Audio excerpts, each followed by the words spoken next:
শুভ দুপুর বন্ধুরা। আজ রবিবার। আজ আমরা চলে গেছিলাম বিরিয়ানি নিতে। আজকে সেরকম রান্নার কোনো তাড়া নেই, কারণ আজকে একটু ব্যস্তই ছিলাম, তাই রান্না আর করবো না, তাই বাইরে থেকেই কিনে এনেছিলাম বিরিয়ানি। কি আছে বলো তো, কি আছে, কি আছে এতে? বিরিয়ানি। কি জন্য বিরিয়ানি বলো তো? আজকে রবিবার স্পেশাল। বিরিয়ানিটা এনে তাড়াতাড়ি করে সার্ভ করে নিলাম। আজকে রান্না করতে পারিনি, তার কারণ হচ্ছে যে সকাল থেকে একটু ব্যস্তই ছিলাম।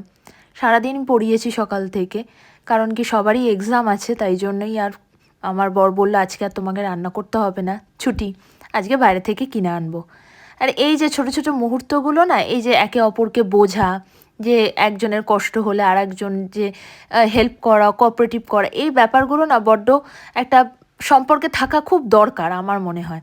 ঠিক আছে? তো এই যে আমরা খেতে বসে একে অপরকে খাইয়ে দিই, এটা আমরা সবসময়ই করে থাকি। এই মুহূর্তগুলোই না সারাটা জীবন থেকে যায়, জানো। আর এই সম্পর্কে বন্ধুত্ব, বোঝাপড়া, এগুলো আমার মনে হয় থাকাটা খুব দরকার, তবে একটা সম্পর্ক ভালো হয়। কারণ একে অপরের কষ্টটা বুঝলে তবেই তো গিয়ে সেই সম্পর্কটা আরও দৃঢ় হয়, মজবুত হয়। আর এই যে দেখো, খেতে খেতে কেমন আমার পাত থেকে আলু তুলে নিল, এরকমই করে ও সব সময়। আমার থেকে ও যতই ওকে দেওয়া হোক, ও আমার থেকে ঠিক খেয়ে নেবে। যাই হোক, আমার খুব ভালো লাগে এই ব্যাপারগুলো, এই খুনসুটিগুলো। আর এই ছোটো ছোটো মুহূর্তগুলোই সারা জীবন থেকে যাবে।